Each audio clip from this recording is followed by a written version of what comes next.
तलाक। पति पत्नी की कहानी। बबीता और राहुल को आज तलाक के कागज़ कोर्ट से मिल चुके थे। कोर्ट ने अपना फैसला सुना दिया था। कोर्ट से दोनों साथ निकले और दोनों के परिजन साथ थे। परिजनों के चेहरे पर विजय और सुकून साफ झलक रहे थे। 4 साल के लंबे लड़ाई के बाद आज फैसला हो गया था। 10 साल हो गए थे शादी को, मगर साथ में 6 साल ही रह पाए थे। 4 साल तो तलाक की कार्रवाई में निकल गए। बबीता के हाथ में दहेज की सामान की लिस्ट थी जो उसे राहुल के घर से लेना था, और राहुल के हाथ में गहनों की लिस्ट थी जो बबीता से लेने थे। साथ में कोर्ट का यह भी आदेश था कि राहुल 10 लाख रुपए की राशि बबीता को देगा। बबीता और राहुल दोनों एक ही टेम्पो पर बैठकर राहुल के घर के लिए निकले। बबीता को उसके कुछ चीज़ों राहुल के घर से लेनी थी, इसलिए 4 साल बाद राहुल के घर जा रही थी। आखिर बार बस उसके हाथ उसके बाद कभी नहीं आना था। उधर सभी परिजन अपने अपने घर जा चुके थे। बस 3 लोग रह गए थे, राहुल, बबीता और बबीता की माँ। राहुल घर में अकेला ही रहता था। उसके माँ बाप और भाई गांव में रहते थे। बबीता और राहुल का एक बेटा भी था जो अभी 7 साल का था। कोर्ट के फैसले के अनुसार बड़ा होने तक वह बबीता के पास रहेगा और राहुल महीने में एक बार उससे मिल सकता है। अब तीनों राहुल के घर पहुंच गए थे। बबीता कुछ संकोच के साथ घर में प्रवेश किया। घर में प्रवेश करते ही पुरानी यादें ताज़ा हो गई। बबीता ने कितनी मेहनत से सजाया था घर को। एक एक चीज़ में उसकी जान बसी थी। सब कुछ उसकी आंखों के सामने बना था। सपनों का घर था उसका। कितने शिद्दत से राहुल ने बबीता के सपनों को पूरा किया था। राहुल थका हारा सा सोफे पर बैठ गया और बोला, ले लो जो कुछ भी चाहिए, मैं तुम्हें नहीं रोकूंगा। बबीता ने अब गौर से राहुल को देखा। 4 साल में कितना बदल गया है। बालों में सफ़ेदी झलकने लगी है। शरीर पहले से आधा रह गया है। 4 साल में चेहरे की रौनक गायब हो चुकी थी। वह एक कमरे में गई जहां उसके दहेज का अधिकतर सामान पड़ा हुआ था। सामान बहुत पुराना था, इसलिए कबाड़ की तरह स्टोर रूम में डाल दिया था। दोनों ने लव मैरिज शादी की थी। दोनों के घर वाले बहुत मुश्किल से माने थे। एक बार राहुल पीकर बहक गया था और बबीता पर हाथ उठा दिया था। बबीता उस वक्त गुस्से से मायके चली गई थी। न बबीता लौटी और न राहुल उसे लेने गया। इधर राहुल के भाई भाभी और बबीता की माँ इस झगड़े को कोर्ट तक ले गए और दोनों का बस तलाक हो गया। बबीता की माँ बोली, कहाँ है तेरा सामान? इधर तो नहीं दिखता है, बेच दिया होगा इस शराबी ने। बबीता बोली, चुप रहो माँ।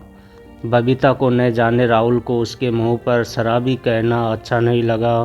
फिर स्टोर रूम में पड़े सामान को लिया। बबीता ने सिर्फ अपना सामान लिया, राहुल के सामान को उसने छुआ तक नहीं। उसके बाद बबीता ने राहुल को गहनों से भरा हुआ बैग पकड़ा दिया। राहुल ने बैग वापस बबीता को दे दिए और कहा, रख लो, मुझे नहीं चाहिए, काम आएगा तुम्हारे मुसीबत में। गहनों की कीमत 15 लाख से कम नहीं थी।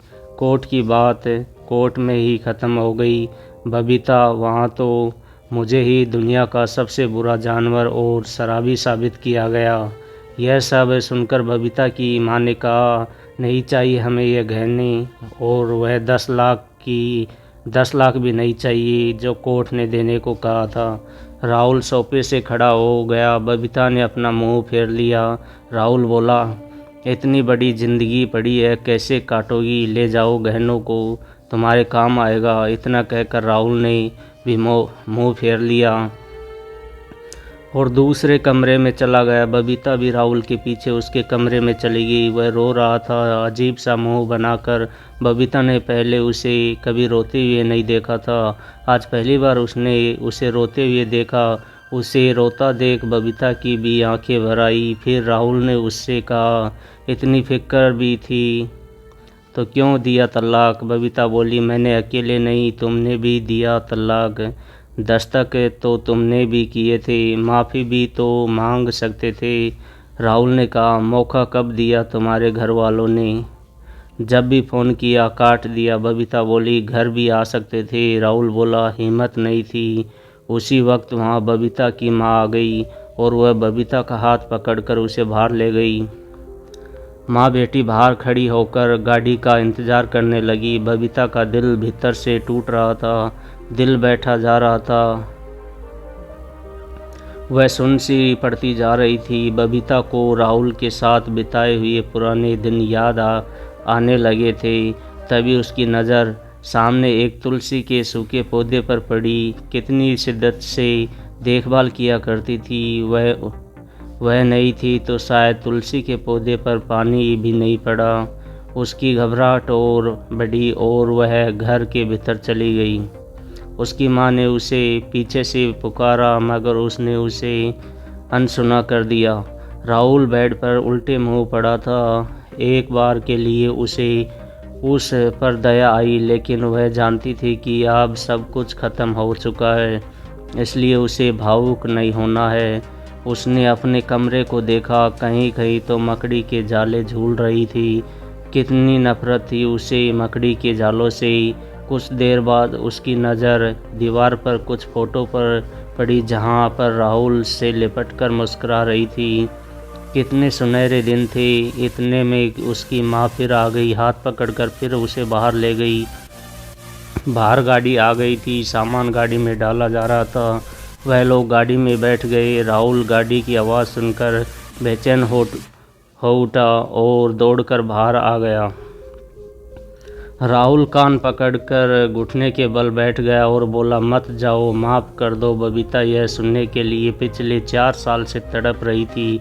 सब्र के सारे बांध एक साथ टूट गए।